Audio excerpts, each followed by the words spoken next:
People express themselves in many ways.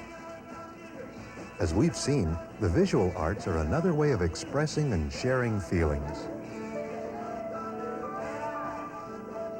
It's a way of letting people know a little about ourselves. It's a way for us to get in touch with the world around us and to see how it affects our lives. It's a way for us to discover feelings within ourselves, feelings that we have as we discover the world and people around us.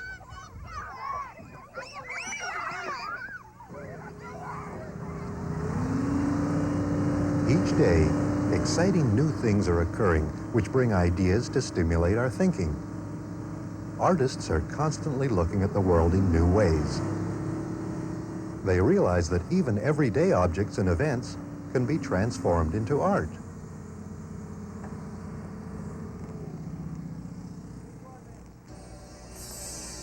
Art is constantly reaching out. It helps bring together all the experiences of the outside world with the experiences we may be feeling inside ourselves.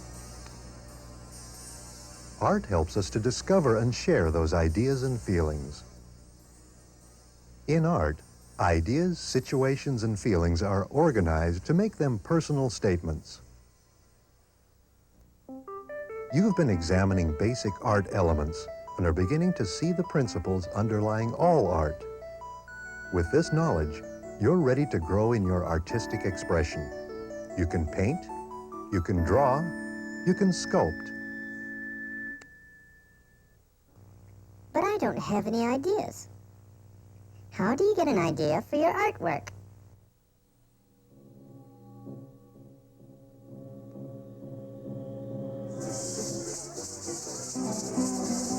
In your world, there's a wealth of activities and people that probably influence your lives.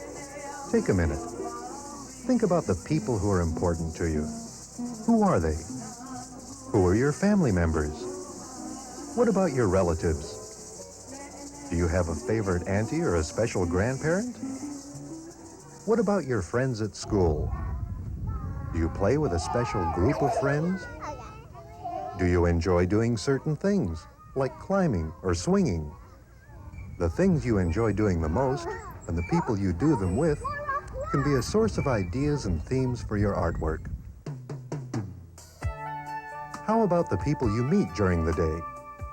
Who are these people and what have they meant to you? What kind of feelings do you have about these people?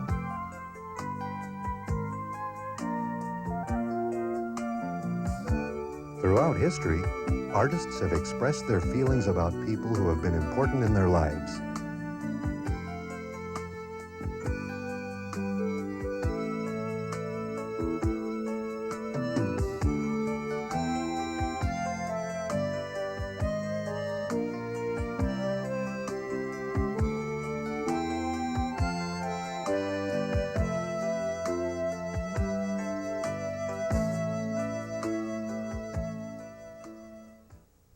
I'm never at a loss for ideas for paintings. I don't feel like, oh, I have to struggle to find ideas. And where I find them is just by living, by everything around me. From the people I meet and the things I use or the things I eat to the places I go and see and take part in. I have probably hundreds of paintings in my head, for ideas that I have that I would like to do. The images come, the inspiration, which is the images that come to my mind that I'm going to bring to the paper, really come from experience, from moments of experience. They're what's all around me. I have such a beautiful place to be, you know, to live and to work. And it's filled with things that are very important to me, people and plants and scenes like these mountains. And those images are flooding my consciousness all the time. And that combined with moments of experience, interpersonal experience. For example, the luau where we made the music that became Kanikapila, or the day we flew our kites at school that became Kites of Ko'olauloa. Those are moments, real moments that were important to me because they carried a feeling as well as a vision of visual imagery. So the images come from what's happening to me and that I'm part of. Another avenue to explore for ideas and themes is the natural world around you. Explore and see the world around you. What kinds of plants, trees, and flowers are a part of the physical environment? What about animals? Do you have a favorite? Have you ever taken a good look at the sky? The moon? Or the stars? What about the clouds? Are there special cloud formations? How about the rains? Do you feel differently on a rainy day? How about a sunny day? Are there special things you do on these days? Artists have always looked to their environment for ideas and themes for their art creations. The art creations become as varied and different as their own personal world. Nature is my greatest inspiration. I pay a lot of attention to the details when I'm out in the jungles or when I'm out on the north shore of Kauai. Especially like the rivers and how the river water touches the rock and how the rock touches the shore and relates to the roots of the trees. Sometimes just the transitions or the spaces in between these forms has a lot to say, and how they relate to each other is definitely transferred in my work. Growing up on Kauai just gave me so much. The landscape here, the changing terrain, to be living near the ocean in the shadow of mountains, to be able to go out into the valleys any time of the day, any time of the year, and to have all the greenery up the hillsides. I try to live in that subject, and I try to partake in it physically, being on a beach, being in the center of a storm, or just stargazing night after night. And when I feel that I know the subject, then I want to paint it. And I like to just paint without thinking how it should be done, how it should be interpreted, because it seems to be a more spontaneous kind of expression when I just paint from what I already have within me. Sometimes the built environment becomes the focus of our art. Places and objects constructed by people to enhance life can be interesting subjects for art. Stores, shopping centers, public buildings. What kind of effects do they have on your life? How about transportation?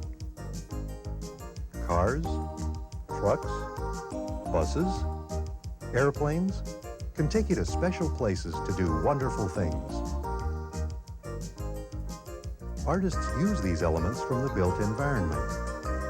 They give us a definite feeling and idea of the times which are a part of the artist's life and environment. This piece I call Temple Guardian, and this is the result of my stay in Kyoto 3 years ago. I walked and looked everywhere in Kyoto. I visited almost 75 temples I counted after I came back.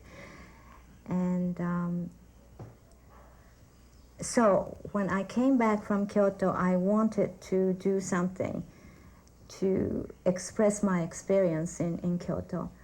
And I wanted to communicate, or I wanted to tell my feeling to other people. So I started making small pieces using very natural materials.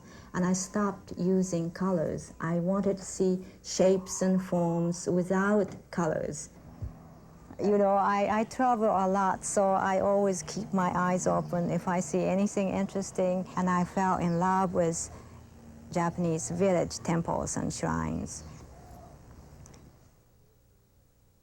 The idea here is one that came to me after a visit to Japan and a visit particularly to a castle in Kyoto that had what are called nightingale floors. They were floors that were specially constructed so that if any intruders entered, the floors would squeak and creak and call out in what was poetically called, sounds of the nightingale. It was like a warning system, but a very sort of beautiful one. And that idea really intrigued me, the idea of an architectural space that had things going on in and under the floor. So that idea became translated in this series with a window or a doorway suggested, but also a floor element here with things going on underneath.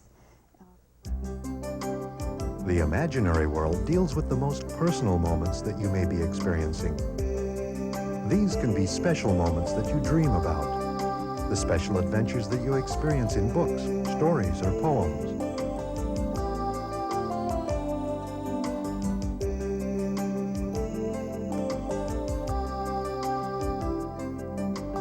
Artists have always let their imaginations soar.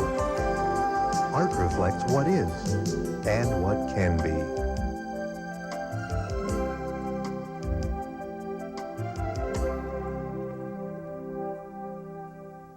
I started this out to do children swimming in the pool. And when I saw them jumping and started drawing them jumping off of the trees, when they were frozen on the page, they looked like they were flying. So I kept them flying. I like that. It emphasizes, I think, the children's spirituality, and it's like dreams I had. The first time I ever came to the valley where these kids are jumping, Waihole Valley, and looked out from where my house is, I looked out over the landscape and I saw something that was real familiar to me. I saw a place that I had dreamt about many times as a child, and I had been flying through it as a child. So this painting of flying children is like the dreams I had as a child flying through that valley. Well, I think probably from the very beginning, it seems like I was always interested in drawing and art, and spent most of my time doing that. And when I got into grammar school, I remember my friends would ask me, oh, please draw me a picture of Cinderella or Sleeping Beauty. And I remember doing that at a very, very early age, maybe 3rd or 4th grade. So it's as long as I can remember, I've wanted to be an artist. It's probably one of the most, I wouldn't give it up for anything. Even if I were starving, I wouldn't give it up. That it's fun to be an artist, it's painful, but every day you have a chance. It's a new beginning, and you have a chance to do something that will make you feel wonderful to be alive, and something you can share with other people, and that it's all up to you. That's what's so exciting about it, that it's all up to you.